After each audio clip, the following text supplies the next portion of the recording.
ॐ भुः ॐ भुवः ॐ स्वः ॐ मः ॐ जनः ॐ तपः ॐ सत्यम्।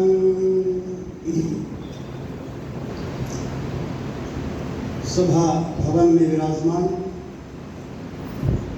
मंच की शोभा बढ़ाने वाले विद्वद्गण एवं सम्मुख बैठे श्रोतागण, समय का ध्यान रखते हुए परिचय संक्षेप से अच्छा रहता है। मैं सीधा अपने विषय पर आता हूं। पिछले 3-4 दिनों से वेदों के विद्वान उपदेशक अपने ज्ञान से आपको तृप्त कर रहे हैं और उपदेशक महानुभाव भी अपने हृदय से निकले हुए उद्गार सीधे आपके हृदय में उतार रहे हैं। उन्हीं के समय में से थोड़ा सा समय मुझे दिया गया, इसके लिए आभारी हूं। वेद की जहां चर्चा आती है, जैसा आचार्य जी ने कहा कि थोड़ा सा विषय हट करके चर्चा करता हूं और कोशिश करता हूं कि जहां वेद को केवल मात्र धार्मिक ग्रंथ माना गया, उसे पूर्ण रूप से विज्ञान पर आधारित, आज की भाषा में कहा जाए साइंटिफिक ग्रंथ के रूप में रहा है, वर्तमान में है और भविष्य में रहेगा। इसी विषय का स्पर्श करते हुए एक सूक्ति है, सम्मुख लिखा हुआ है, मनोरभव। सभी बोलते हैं, सभी सुनते हैं, लेकिन वेद ने स्थान स्थान पर अनेक प्रकार से इस मनुष्य को जागृत करने का प्रयत्न किया है। इस संसार में वेद से लेकर के वर्तमान समय तक हजारों लाखों पुस्तकें लिखी गई हैं, हजारों लाखों पुस्तकालय हैं और स्थान स्थान पर प्रतिदिन रिसर्च होती है और बड़े बड़े ग्रंथ तैयार होते हैं। वो सारे के सारे ग्रंथ इस मनुष्य के लिए होते हैं। दुनिया के किसी भी कोने में किसी भी पशु, किसी भी जीव, किसी भी जानवर के लिए ना कोई पुस्तक बनती है, ना कोई रिसर्च होती है और ना कहीं लाइब्रेरी बनती है। लाइब्रेरी बनती है तो केवल इस मनुष्य के लिए बनती है। और मनुष्य को फिर बार बार कहा है कि श्रेष्ठतम प्राणी है, श्रेष्ठतम रचना है उस ईश्वर की। उसके बावजूद भी इतने ग्रंथों का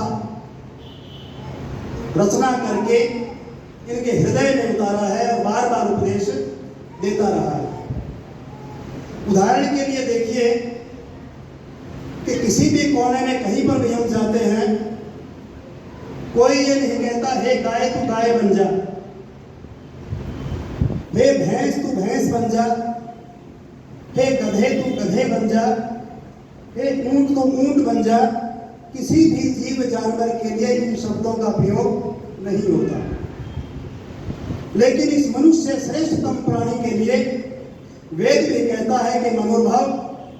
घर में माँ भी कहती है बेटा आदमी बन जा, पिता भी कहता है बेटा आदमी बन जा, स्कूल में जाता है तो अध्यापक भी कहता है कि बेटा आदमी बन जा, समाज में जाता है तब भी सखी सहेली मित्र बंधु वो भी कहते हैं कि भाई आदमी बन जा। इसका मतलब मनुष्य मनुष्य नहीं है। क्यों नहीं है? दूसरी तरफ देखिए, जितने पशु हैं सब परमपिता परमात्मा ने अपनी तरफ से पूर्ण रूप से तैयार करके भेजे हैं। गाय का बच्चा वही करता है जो गाय करती है, गधा वही करता है जो गधे का वंश करता है। जो जैसा पशु है उसको वैसा ही परिपक्व करके भेजा है और वो वैसा ही क्रिया करता है जैसा उसका वंश करता है। लेकिन मनुष्य इतना स्वतंत्र है कि वो घर में करने वाले से भी भिन्न करता है, परिवार में करने वाले से भी भिन्न करता है, अध्यापक के कहने से भी भिन्न करता है और और सारे के सारे कार्य अलग करता रहता है। और दूसरी तरफ देखिए कि गाय को सभी गाय कहते हैं, गाय को सभी गाय कहते हैं, ऊंट को सब ऊंट कहते हैं, बैल को सब बैल कहते हैं। हर पशु का अपना अपना नाम फिक्स है, कोई परिवर्तन नहीं है। लेकिन मनुष्य को गाय भी कहा जाता है, मनुष्य को शेर भी कहा जाता है, मनुष्य को गधा भी कहा जाता है, मनुष्य को बंदर भी कहा जाता है। कारण यही है कि मनुष्य अपने आप में पूर्ण नहीं है, इसलिए उसके लिए क्या दिया? उपदेश दिया, वेद दिया कि वेद का अध्ययन करेगा तब जाकर के जैसा जैसा तू व्यवहार करेगा वैसा वैसा तेरा नामकरण हो जाएगा। सरल स्वभाव होगा तो उसको गाय की जैसा कहा जाएगा, बहादुरी से कोई काम करेगा तो उसे शेर जैसा कहेगा, श्रृंखल कोई बच्चा होगा तो उसे बंदर कहा जाएगा, और कोई खतरनाक व्यवहार करेगा तो उसे नाग भी कहा जाएगा। कारण क्या दिया कि जैसा जैसा व्यवहार करेगा हे मनुष्य तेरा वैसा वैसा नाम हो जाएगा। और ऐसा होने के बाद भी वेद कहता है अब तू आदमी बन। आदमी बनने के लिए सबसे पहले आवश्यकता रहती है कि वो इस शरीर रूपी गाड़ी को शोधे। बिना शरीर के ये आत्मा कुछ भी नहीं कर सकता। वेद जो है वो त्रैतवाद पर आधारित है। ईश्वर जीव और प्रकृति की चर्चा करता है। जब जीव की चर्चा करता है तो जीव को शरीर रूपी नाव में बैठा करके कहता है कि वेद रूपी ज्ञान को प्राप्त करके हे मनुष्य तो मेरे हृदय में आ, मेरे पास आ। और जब मेरे पास आए तो सबसे पहले इस नाव को तैयार करके आना। नाव तेरी साफ अच्छी होगी, सुथरी होगी तो तेरी यात्रा सफल होगी। उसके लिए एक व्यवस्था दी है इस प्रकृति ने, इस पिता परमात्मा ने। वो सारे ब्रह्मांड की एक जैसी व्यवस्था है। और उस व्यवस्था को समझने के लिए खास करके इन बच्चों से ध्यान चाहूंगा। आधुनिक शिक्षा हम ग्रहण करते हैं, हम हमारे सबके पास सबके घरों में कंप्यूटर है।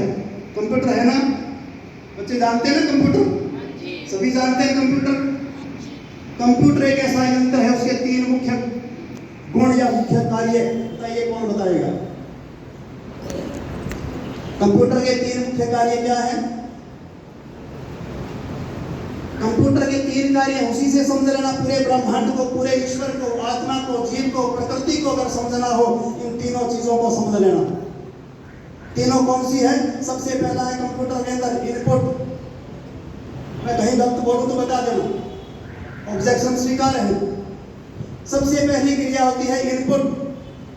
जिस संसार में इनपुट होता रहेगा, जहां इनपुट होगा वहां प्रोसेस होगा, और जहां प्रोसेस होगा वहां आउटपुट होगा। जहां ये तीनों चीजें विराजमान होंगी, इनपुट होगा, प्रोसेस होगा और आउटपुट होगा, चाहे वो शरीर का हो, चाहे वो मन का हो, चाहे इंद्रियों का हो, चाहे वो आत्मा का हो, तभी जाकर के शरीर की शुद्धि होगी। और शरीर की शुद्धि होती है तो मनोभाव मनुष्य बनता है। जैसे हमने सुबह यज्ञ करते हैं, यज्ञ केवल मात्र अग्नि में घृत सामग्री डाल देना ही नाम नहीं है। प्रतिदिन प्रातः काल का ही विधान क्यों किया? सायंकाल का ही विधान क्यों किया? क्योंकि सुबह उठते ही हमारी जीवन रूपी गाड़ी अगर चलानी है तो यज्ञ रूपी जैसा इंजन रूपी जो गर्मी है, जैसे गाड़ी को स्टार्ट करते हैं तो उसमें गाड़ी की तैयारी होती है, वैसे ही यज्ञ जो है वो एक इंजन है, एक प्रैक्टिकल वर्क है। उसको के सहारे हमने अपने जीवन रूपी गाड़ी को शुरुआत करनी है, उसको स्टार्ट करना है। और स्टार्ट करके गाड़ी में बैठे रहो तो क्या यात्री अपने स्थान पर पहुंच जाएगा? नहीं पहुंचेगा। क्या करना होगा? उसे थोड़ा सा उठना पड़ता है, स्टार्ट करना पड़ता है, पहला गियर लगाना पड़ता है, सेकंड लगाना पड़ता है, थर्ड लगाना पड़ता है, फिर टॉप गियर लगाना पड़ता है, तब गाड़ी रोड के ऊपर चलती है। उस यज्ञ से हमने हमारे दिन की शुरुआत की, और शुरुआत करने के पश्चात क्या किया? स्वाहा इदं नमः, यानी कि अग्नि में हमने आहुति दी, इनपुट हुआ, अग्नि ने उसको प्रोसेस में लिया, उसको सूक्ष्म रूप बनाया, 1000 गुनी पावर शक्ति उसके अंदर प्रदान की, और उसके पश्चात आउटपुट कर दिया। आउटपुट आकाश में कर दिया, आकाश से पृथ्वी को दे दिया, पृथ्वी ने वायु को दे दिया, और वायु ने इस पृथ्वी के इस ब्रह्मांड छोटे से छोटे अणु और परमाणु के अंदर जो है वो सारा मिक्स कर दिया और मिला दिया, तब जाकर के यज्ञ सफल होता है। तब से जीवन जब शुरुआत हुआ, उसी यज्ञ को, उसी हवन कुंड को, इस शरीर को आप हवन कुंड मानिए। जब तक इस शरीर को हवन कुंड नहीं मानोगे, आपका यज्ञ केवल मात्र स्टार्ट का काम रहेगा, इंजन स्टार्ट रहेगा। जब हमारा शरीर के साथ आओगे, मुख में जो भोजन जाएगा, भोजन कैसा हो? शुद्ध हो, सात्विक हो, पवित्र हो, राजसिक, तामसिक और सात्विकता की पहचान करके वो भोजन जाए मुख रूपी हवन कुंड में, उसकी आहुति जाए, फिर उसका प्रोसेस सही हो और समय पर उसका आउटपुट हो जाए, शरीर शुद्ध हो। शरीर के पश्चात मन जैसा खाए अन्न वैसा हो जाए। मन की शुद्धि होती है। शरीर की शुद्धि के बाद जब मंत्रों का उच्चारण होता है, मन का संबंध केवल मात्र मंत्र से होता है। जिस यज्ञ में मंत्र नहीं होता, उसका मन सात्विक और शुद्ध और पवित्र नहीं हो सकता। और पवित्र जब तक नहीं होता, तब तक सारी इंद्रियां व्यर्थ हैं। बच्चे से कहो बेटा भोजन कर ले, बच्चा कहता है मन नहीं करता। बच्चे से कहो खेल ले, बच्चा कहता है मन नहीं करता। बच्चे को कहो बेटा सो जा, बच्चा कहता है मन नहीं करता। यानी कि सारी की सारी इंद्रियां अपना अपना काम करती हैं, लेकिन जब तक उसमें मन नहीं लगता, तब तक वो क्रिया भी सफलता की ओर नहीं बढ़ती। मन पवित्र होता है। मन पवित्र करने के पश्चात मन बनाता है बुद्धि का। बुद्धि का काम होता है विवेक। विवेक का काम होता है अच्छे और बुरे का निरीक्षण कर लेना। जहाँ अच्छे और बुरे का निरीक्षण जब वो नहीं कर पाता, वो हमेशा गर्त में जाता है, गलत रास्ते पर जाता है। थोड़ा सा उदाहरण देना चाहूंगा। वर्तमान समय में आप दो बातें बताइए। जैसा हनुमान को दिखाया जाता है, क्या ऐसा हनुमान था? जैसा हनुमान को दिखाया जाता है, क्या ऐसा हनुमान जी थे? बताइए ना। जब नहीं थे तो आज तक, चाहे वो हिंदू धर्म हो, चाहे वो आर्य समाज हो, उस चित्र को बदलने का प्रयास क्यों नहीं किया? क्योंकि हम उसी बुद्धि में लगे हुए जैसा हमें पढ़ाया गया था। जब वाल्मीकि रामायण कहती है कि हनुमान बहुत बड़े विद्वान थे, तो विद्वान की शक्ल ऐसी नहीं हो सकती जैसे आज के समय में हनुमान को प्रस्तुत किया गया है। यहाँ कमी किसकी? बुद्धि की। बुद्धि को विवेक रूप नहीं दिया, बुद्धि ने अच्छे और बुरे का निराकरण नहीं किया, इसलिए हनुमान जी वैसे ही चले आ रहे हैं जैसे मूर्खों ने बना के हमें सामने प्रस्तुत कर दिया। दूसरा उदाहरण देता हूँ। जिस प्रकार से गणेश का रूप प्रस्तुत किया जाता है, क्या ऐसा व्यक्ति हो सकता है? क्या इस प्रकार की घटना को दोबारा से जोड़ा जा सकता है? और सारी दुनिया, सारा भारत, सारा हिंदुत्व उस गणेश के चारों तरफ चलता है, लेकिन आज तक उसके शरीर को, उसके चित्र को बदलने का प्रयास नहीं किया, क्योंकि आपकी विवेक बुद्धि ने निर्णय नहीं लिया। कम से कम हिंदुत्व तो ये कह दे, आर्य समाज तो ये कह दे कि ऐसा गणेश व्यक्ति हो नहीं सकता, या तो वो एक्सप्लेन करके बताए कि ऐसा व्यक्ति हो सकता है, और नहीं हो सकता है तो आर्य समाज को भी चाहिए ऐसे महापुरुष को सही आकृति दे करके सच्चा महापुरुष प्रस्तुत करे। यहाँ विवेक बुद्धि का काम आता है। तो विवेक बुद्धि क्या करती है? अच्छे और बुरे का निराकरण करती है। जिस दिन व्यक्ति अच्छे और बुरे का निराकरण करने लग जाता है, अच्छे और बुरे को समझने लग जाता है, उस दिन वो मनुष्य बनता है। अन्यथा तो वही पशु भी समाना, वो पशु के समान होता है। जब बुद्धि विवेक में आ जाती है, तब जाकर के उस आत्मा का, मन का, इंद्रियों का उस आत्मा में प्रवेश होता है, और आत्मा ही परमात्मा तक मिला सकता है। आत्मा तभी पवित्र हो सकती है जब आपकी विवेक बुद्धि पवित्र है, और विवेक बुद्धि तभी पवित्र हो सकती है जब आपका मन सात्विक है। मन सात्विक तभी हो सकता है जब आपके शरीर का खान पान, रहन सहन तब सात्विक हो सकता है। उसी सात्विकता के उदाहरण के रूप में देखिए, मुख हमारा हवन कुंड, अच्छा भोजन दोगे, अच्छा प्रोसेस और अच्छा आउटपुट होगा। हमारे कान हवन कुंड है, इन हवन कुंडों में अच्छी आहुतियां जाएंगी, अच्छी वाइब्रेशन होगी, और अच्छी प्रोग्रेस होगी, और अच्छी आउटपुट होगी। इसी के ऊपर भी एक उदाहरण दे रहा हूं। एक महिला ने 1.5 मिनट में किसी औरत के कान में नेगेटिव आहुति दी। बताओ परिणाम क्या हुआ? एक महिला ने एक दूसरी महिला के, इसको ये मत समझना कि महिलाओं पर कह रहे हो, क्योंकि इतिहास ये कहता है, एक महिला ने दूसरी महिला के कान में 1.5 मिनट की गलत आहुति दी थी। उसका परिणाम ये हुआ कि राजा दशरथ का पूरा परिवार क्या हो गया? बिखर गया। राजा दशरथ स्वर्गलोक चले गए, तीनों रानियां विधवा हो गई। जो 5 मिनट पहले जिस राज्य में खुशियां मनाई जा रही थी उसके अंदर आंसू के बहार लग गई और सारा का सारा राज्य क्या हो गया, विकृत हो गया। किसके कारण? एक गलत आहुति के कारण। उस यज्ञ को जब तक हम अपने शरीर में नहीं उतारते, अपने जीवन में नहीं उतारते, तब तक हम ये नहीं कह सकते कि यज्ञोमयी श्रेष्ठ तमाम कर्म, और यज्ञ के अनुसार हमारा जीवन हो। यज्ञोमयी में श्रेष्ठ तमाम कर्म तब है जब व्यवहार में हम उसको लेकर के आते हैं। दूसरी तरफ भी समय का ध्यान रखते हुए मैं अंत में यही कहना चाहूंगा कि जिस प्रकार का व्यवहार, न कश्चित् कस्यचित् मित्रं न कश्चित् कस्यचित् रिपु व्यवहारेण जायन्ते मित्राणि रिपुपस्तथा।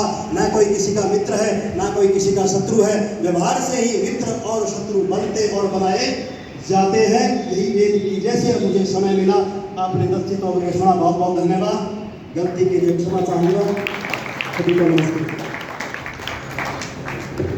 आदरणीय आचार्य धर्मपाल जी का बहुत बहुत धन्यवाद। और गुरुकुल आर्य नगर के स्नातक हैं। ये गुरुकुल आर्य नगर के स्नातक और मानसिंह जी के भतीजे, तो हमारे आचार्य मानसिंह जी।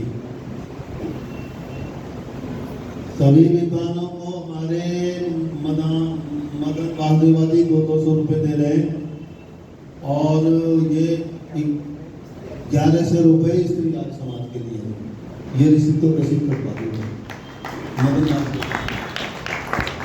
और मैं अब निवेदन कर रहा हूँ हमारे जो मेरठ से चल करके आए हैं भाई अजय जी, और उनसे प्रार्थनाएं कि वो 35 मिनट के लिए, आधा घंटा 35 मिनट अपने वचनों से हमें अनुग्रहित करेंगे।